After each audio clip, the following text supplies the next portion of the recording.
लोग जो भगवान को भोग लगाते हो या कोई भी वस्तु अर्पण करते हो, सच बताना कि आपको यकीन है कि भगवान उसको ग्रहण करते हैं? कितने लोगों को है? मतलब कुछ लोगों को संदेह भी है। आज की कथा कुछ इससे संबंधित है। मेरा प्रश्न भी फिर उससे रिलेटिव ही रहता है। जितने लोगों को नहीं लगता है, पहले तो मैं उनसे एक बात बता दूं, लगभग सभी ने हाथ उठाया था, लेकिन जिन लोगों ने नहीं उठाया उनसे मैं एक निवेदन करना चाहती हूँ। या तो आप भोग लगाते नहीं हो, कोई वस्तु अर्पण करते नहीं हो, और करते हो उसके बाद ये विश्वास नहीं है कि भगवान उसको ग्रहण करते हैं कि नहीं, इसीलिए वो नहीं करते। ये जो संदेह वाली बात है, हम मंदिर जा तो रहे हैं, इसका फल मिलेगा कि नहीं? हम व्रत कर तो रहे हैं, इसका फल मिलेगा कि नहीं? हम यमुना जी का दर्शन कर तो रहे हैं, जल लेके आचमन कर तो रहे हैं, इसका पुण्य मिलेगा कि नहीं? ये संदेह ही हमें ईश्वर से विमुख किए हैं। कई लोग तो इसीलिए भोग नहीं लगाते हैं। रोटी 2 की 2 वापस आ जाती हैं, सब्जी वापस आ जाती है, कुछ तो कम होता नहीं है, तो भोग लगाने का फायदा क्या है? ये संदेह ईश्वर तक पहुंचने में बाधक है। पहले तो इसको मिटाइए। श्री रामचरितमानस में राम जी से कहा है, जब उनको 14 स्थान बताए गए कि आप कहाँ रहो, तुम्हें निवेदित भोजन करें। जो आपको भोजन अर्पण करते हैं बाद में स्वयं पाते हैं।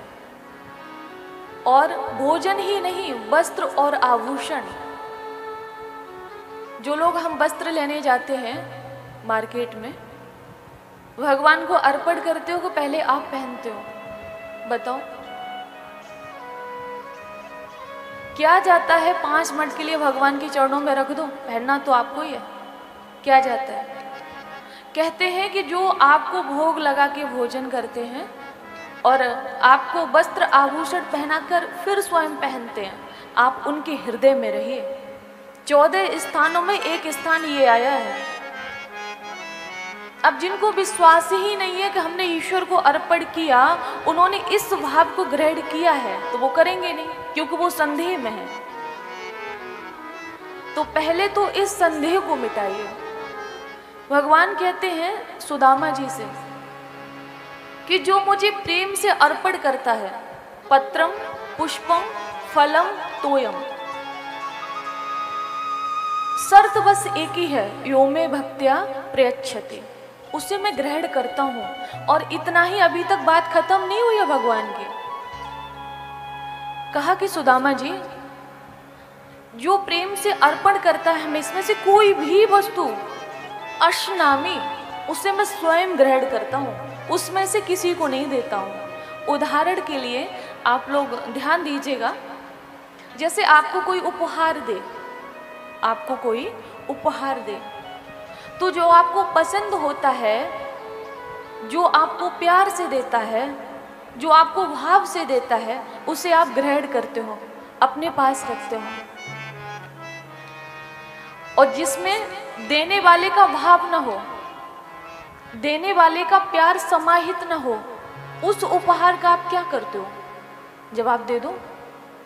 आप किसी को दे देते हो या घर के किसी कोने में डाल देते हो, यही करते हो। उसी प्रकार हम जब भगवान को प्रेम से अर्पण करते हैं तो भगवान उसको ग्रहण करते हैं। और हम सिर्फ दिखावा के लिए भोग लगा रहे हैं, लोगों को दिखाने के लिए हम सब कुछ कर रहे हैं, तो फिर आप ये भी मान लीजिए, जितना दिखावा आप कर रहे हो ना, फिर उतना ही कहीं ना कहीं भगवान भी पीछे हो जाते हैं। भगवान ने गीता में कहा ना कि जो भक्त मुझे जैसे भजता है, मैं भी उसको वैसे ही भजता हूँ।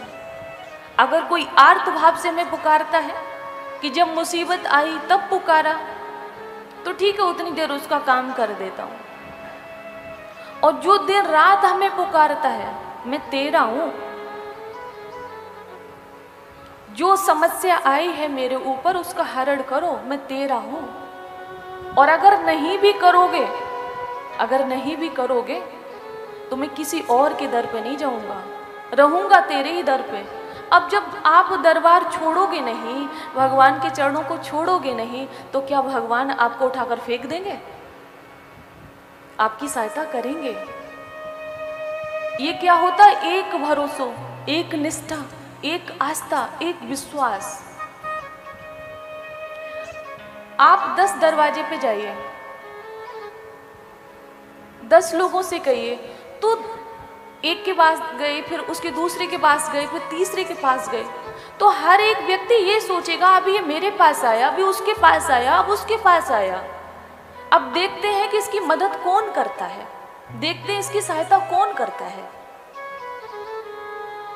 और उसमें से, उन 10 में से कोई एक आपका होगा जो आपको अपना समझेगा।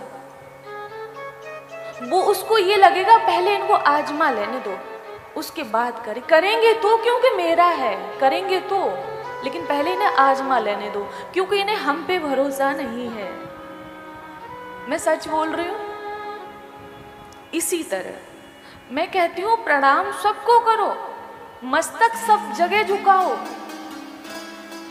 अनादर आपको किसी का नहीं करना, आदर सबका करना है, लेकिन इष्ट आपका एक होना चाहिए। एक दिन कहा था, माता पिता कितने होते हैं? माता पिता का अर्थ एक ही है। माता पिता दोनों एक ही होते हैं, अलग नहीं है। ऐसे ही आराध्य एक ही होते हैं। पड़ोसी को पिताजी थोड़ी कहोगे। तो उसी प्रकार आराध्य एक है, ईश्वर एक है, और वो हम सबकी आत्मा में है। तो पहले तो भरोसा बनाइए कि भगवान हमें देख रहे हैं, और जो भगवान को हम अर्पण करते हैं उसको ग्रहण कर रहे हैं। कहते हैं ना कि सोने में कलयुग का निवास है। हालांकि गीता में भगवान ने यह भी कहा है कि सोने में मेरा निवास है, ये भी कहा है। तो ये सच्चाई है, भगवान का निवास है। तो फिर इधर कलयुग का भी निवास बताया जाता है। पहले तो मैं आपको बताऊं, पूज्य गुरुदेव ने जो अर्थ किया है,